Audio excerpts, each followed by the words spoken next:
What's up guys, welcome back to the channel. Today the latest version of Ubuntu has been released, version 19.04, along with the other flavors as well.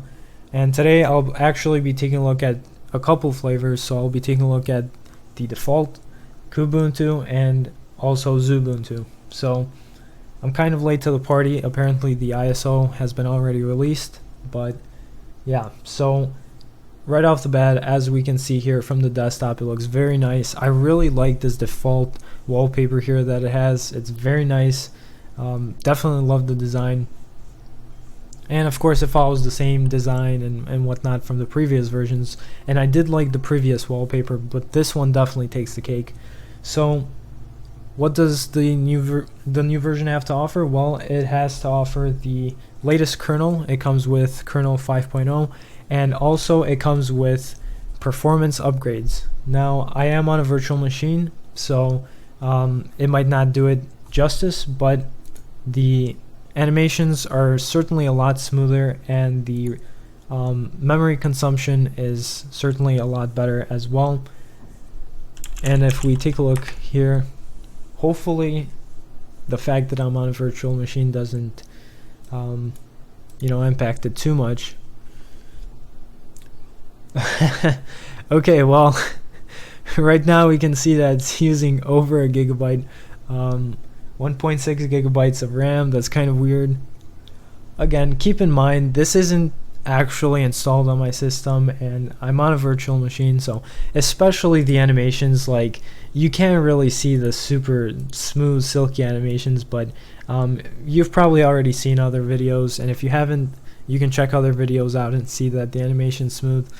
So sorry about that, but anyway, it also has the new icon theme, which also has added more support for other applications and whatnot. And I definitely like the style in which they're presenting this distro. I think it's definitely nice. I like the direction they're taking, definitely making it look more modern and whatnot. What's interesting that I just realized, I don't know if it was the same thing with this version, but the buttons here are actually on the right instead of on the left, so that's kind of interesting. Also, for the file manager and for GNOME, actually, it's using the latest version of GNOME 3.32. And also for the file manager, something that I've seen other people have is this kind of like other kind of mini sidebar here to the left. I don't know why I'm not seeing it right now, but despite that, the file manager looks just as it usually does. But like I said, the theme that's going on here, the shell and everything, I think that this just looks very good, very modern. Again, I can't do it justice with these subpar animations, but they're certainly a lot smoother on a live system. So yeah, again, excuse the kind of choppiness that you're seeing. But yeah, so for the default applications, we have all the essentials. All the essentials here. So there's still Amazon. I'm not sure why. I don't know if that's something that everyone would use, but taking a look at all these applications, you essentially have all the essentials, all the ones that you would need. And then there's also the terminal, which apparently got a new look as well. I really like how the GNOME terminal now has combined the kind of like other GNOME applications or GTK applications. It's combined the title bar with kind of like the menu options here. So you have a search, kind of like a find tool here, and you also have this right here for new tabs. The only thing that kind of sucks when you have multiple tabs is this looks a bit too bulky in my opinion. But other than that, like, I'm very impressed. Like, just simply looking at it, just for what it looks like, it's really good in my opinion.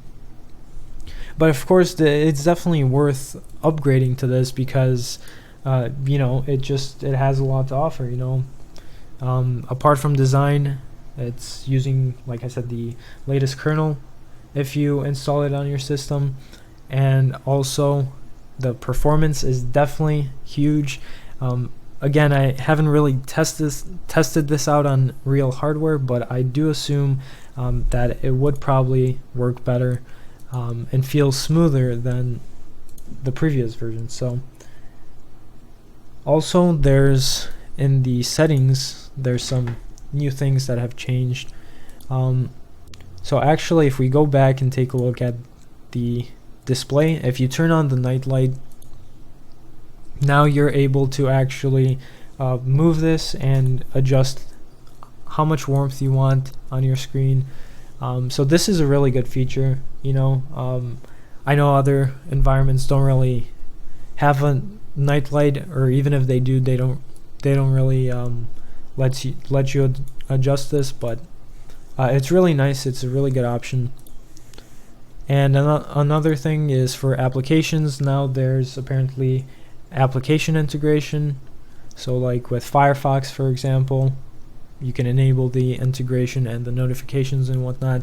So for example, like on YouTube, if someone likes your comment or replies to you or whatever, I'm assuming that you would probably get the notifications like on the desktop as well. So that's actually really neat. That's really nice. Also for the audio settings, apparently they kind of revamped that.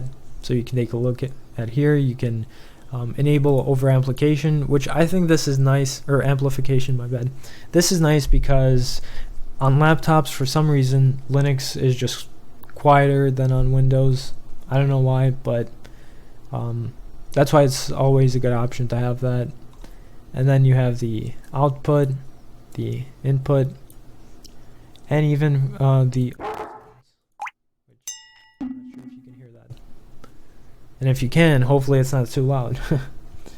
But yeah, there's definitely some good new features. It definitely, I can see why it would be anticipated, and